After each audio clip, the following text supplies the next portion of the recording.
dibimbing oleh Tuhan, dan yang berharap tak henti akan mendapat pertolongan, bahkan di saat terpedih. Tuhanlah dasar imannya, bukanlah pasir alasnya. Apa gunanya tawar hati, hanya menangis terseduh. Apa gunanya tiap pagi kita mulai berkeluh, jikalau kita bersedih, tambah berat beban salib.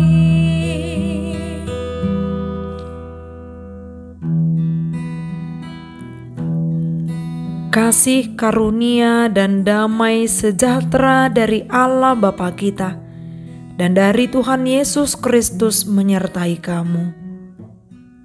Firman Tuhan pada hari ini tertulis dalam 2 Korintus pasal 4 ayat 16. Sebab itu kami tidak tawar hati, tetapi meskipun manusia lahiriah kami semakin merosot, namun manusia batiniah kami dibaharui dari sehari ke sehari. Demikian firman Tuhan. Manusia lahiriah merosot, namun manusia batiniah dibaharui. Paulus dalam nas ini menekankan tentang tidak tawar hati. Siapa saja boleh mengalami tawar hati, yaitu kondisi di saat kita tidak lagi bersemangat akibat banyaknya masalah yang kita hadapi. Orang yang tawar hati, hidupnya penuh dengan kecemasan. Hidupnya penuh dengan kebimbangan dalam menentukan sikap. Sehingga kalimat kami tidak tawar hati adalah menunjukkan bagaimana komitmen dari orang yang sedang mengalami penderitaan. Sama seperti pelayan Tuhan, yaitu Paulus, yang mengalami apa yang dinamakan dengan dianiaya. Mereka mengalami kesesakan. Mereka mengalami tantangan setiap hari di dalam setiap pelayanannya. Bukan berarti karena hidupnya penuh tantangan, maka ia akan menyerah. Paulus tidak menjadi mundur dari pertandingan yang harus dia jalani. Ia menunjukkan integritasnya sebagai pelayan Tuhan, pengikut Tuhan, seorang prajurit yang disiplin, dan diibaratkan seperti petani yang tekun, olahragawan yang ulet, yang terus menjalani pertandingan itu, terus berlari secara maraton sampai kepada garis akhir dari pertandingan yang Tuhan tetapkan baginya. Apakah yang menjadi rahasianya sehingga Paulus mampu menghadapi banyak atau ragam kesesakan penderitaan itu? Yang pasti itu bukan bersumber dari kekuatannya sendiri. Kekuatan yang melimpah-limpah itu berasal dari Allah. Demikianlah pengakuannya di dalam 2 Korintus pasal 4 ayat 7.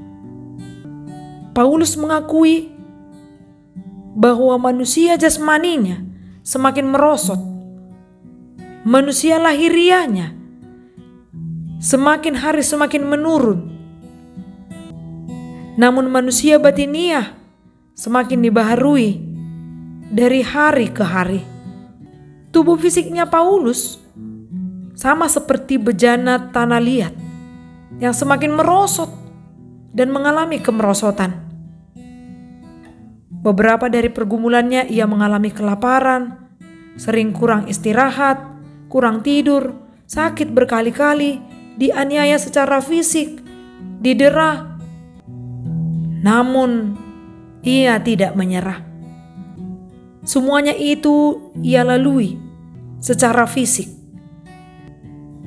Namun di saat yang sama dia mengatakan bahwa hal yang tidak kelihatan itu, jiwanya, kerohaniannya, justru sehari ke sehari terus dibaharui, terus disegarkan. Paulus tidak mengabaikan apa yang dia alami di dalam pelayanannya. Justru di dalam kekuatan rohani, manusia batinia, ia semakin kuat dan bertambah kekuatannya. Semuanya itu karena kekayaan dari Tuhan yang menguatkan dan meneguhkan di dalam batin.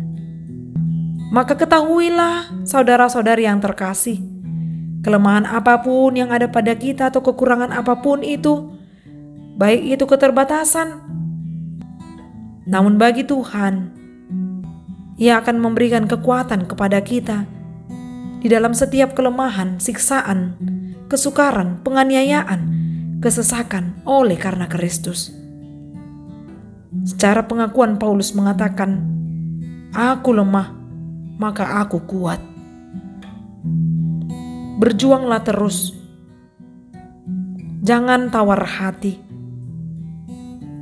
Minta semangat atau kekuatan dari Tuhan agar mampu menjalani setiap rintangan dalam kehidupan kita. Amin. Salam sehat. Semoga hidup kita diberkati melalui firman yang kita dengar. Horas.